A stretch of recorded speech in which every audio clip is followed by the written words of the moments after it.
वालेकुम। वालेकुम सलाम व रहमतुल्लाहि व बरकातहू। जी माशाल्लाह, मेरे कौन बुजुर्ग और कहाँ से? मैं आप जी जी हेलो जी जी फरमाइए। मैं आपसे पूछ रहा हूँ, जिस आदमी को डायबिटीज हो, कोलेस्ट्रॉल हो, ब्लड प्रेशर हो, उसके लिए क्या है? आप प्रोग्राम देखे, मैं बताता हूँ। दूसरा सवाल है प्लीज। मेरे सज्जे शोल्डर वो डॉक्टर बोलते हैं इसमें लिक्विड खत्म हो गया, तो मुझे बहुत दर्द है, इसके लिए क्या है? अच्छा ये बताएं कि आपकी उम्र कितनी है? मेरी उम्र 66।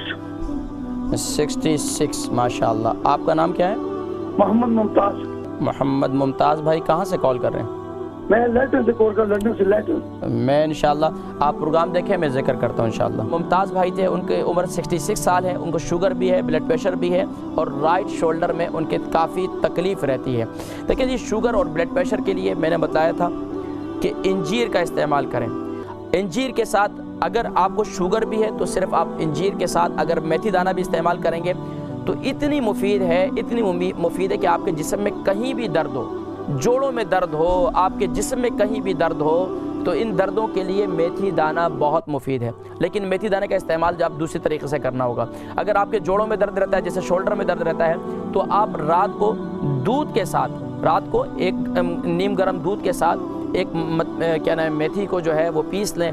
1 चम्मच जो है मेथी, 1 टीस्पून जो है रात को ले लें और इंशाअल्लाह अज़ीज़ अगर 66 साल उम्र है आपकी तो आप एक खाने का चमचा लेंगे, टीस्पून नहीं लेंगे, आप एक खाने का चमचा लें तो इंशाअल्लाह अज़ीज़ आपके ब्लड प्रेशर की तकलीफ़ भी कम होगी और यहाँ तक कि शुगर तो आपकी कंट्रोल हो जाएगी और यहाँ तक कि आपके शोल्डर में भी तकलीफ़ ख़त्म हो जाएगी। उसके साथ साथ नमाज की पाबंदी करें और दूसरा अमल ये करें, सूरह रूम की आयत नंबर 30 की तिलावत ज़रूर करें, अपने ऊपर पढ़ के फूकें।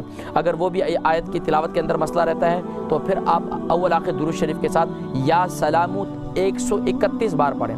या सलामू 131 बार दिन में किसी भी टाइम पर पढ़ें और पढ़कर अपने ऊपर जिस्म पर फूंक दें और जो चीज़ इस्तेमाल करते हैं उसके ऊपर पढ़ के फूंक कर इस्तेमाल करें। खाना खाते हैं उस पर पढ़ के फूंक के इस्तेमाल करें।